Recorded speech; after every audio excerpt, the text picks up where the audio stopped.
Thanks for staying with us. This is the final lap of the program this morning. Senator praises Tinubu's economic reforms and fuel subsidy removal is what we said we were going to be talking about. In a recent interview, Senator Sani Musa, chairman of the Senate Committee on Finance, expressed strong support for President Bola Tinubu's economic reforms, particularly the removal of the fuel subsidy and the liberalization of the naira. He described the removal of the fuel subsidy as one of the best decisions to happen to Nigeria, aiming to revive the economy by reducing the government's substantial financial burden. The policy has been applauded by investors, though it has led to increased fuel prices and raises inflation, which are affecting Nigerian citizens. Senator Musa emphasized the importance of ensuring these economic changes do not negatively impact Nigerians in the long run.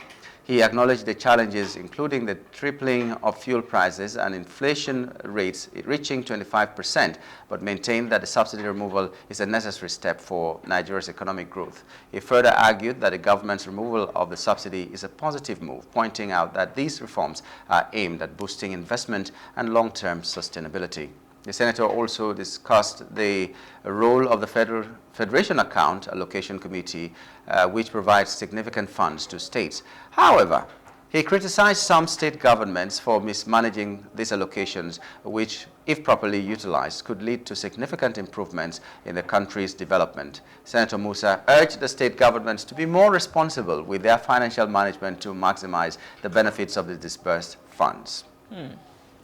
Okay.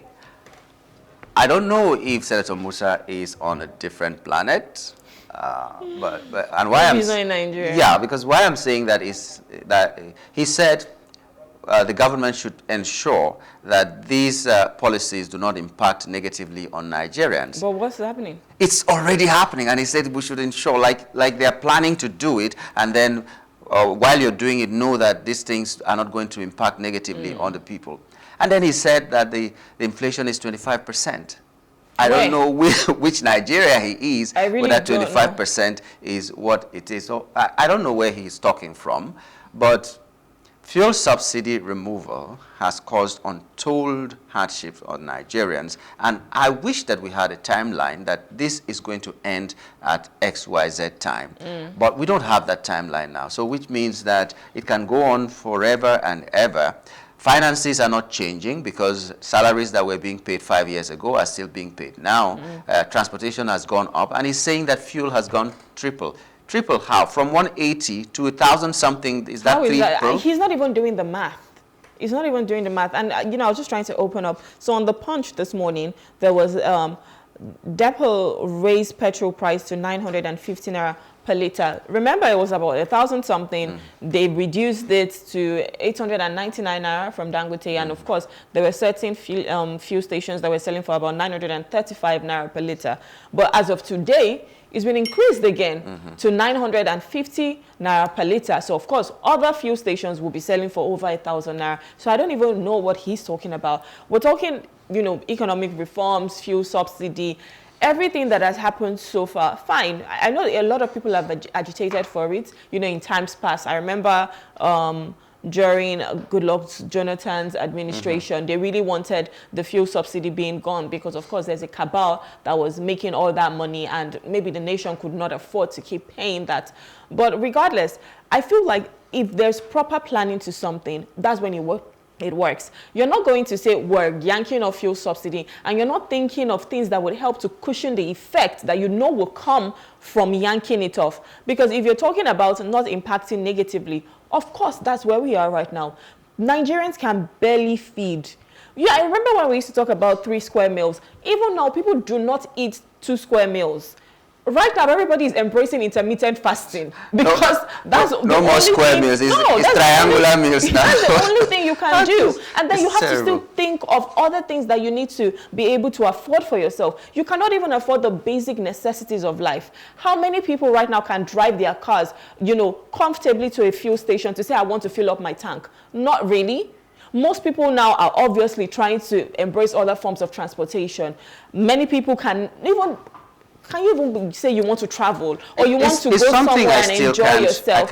I don't know. For me, I don't think the economic reforms have worked so far, but I think at some point we just need to go back to the drawing board and say, okay, this is where we are. If we've made mistakes, own up to it and say, well, maybe we jumped the gun, maybe we were too fast. Okay, these are certain things that we need to look into and look for a way to reverse it. I'm not saying reverse, petrol price to how it used to be, but let's still look at other ways. But it's possible.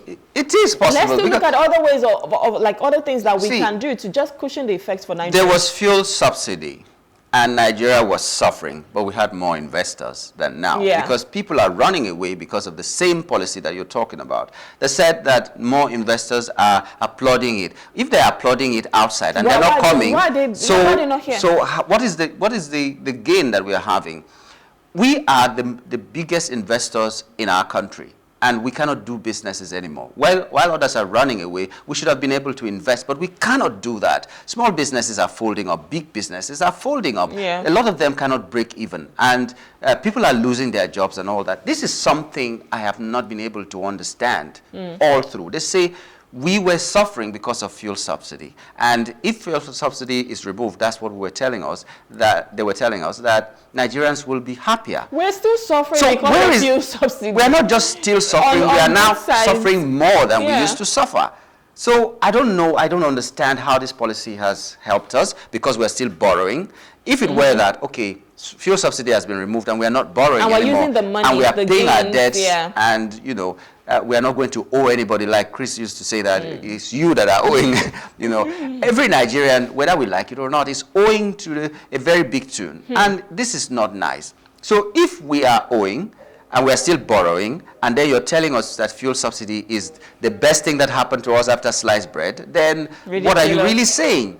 Ridiculous. It doesn't make sense to a common man like me. Explain it to me because I'm suffering now. Maybe I'm not seeing what they're saying. I don't know. Maybe I'm just not okay and I can't see. All I'm seeing is my storehouse, which is now thinning, my kitchen, which is not having enough food, my wardrobe, which is not having new clothes, my everything. You're trying to manage everything. You're just trying to manage. So I don't know what planet the senator is talking from.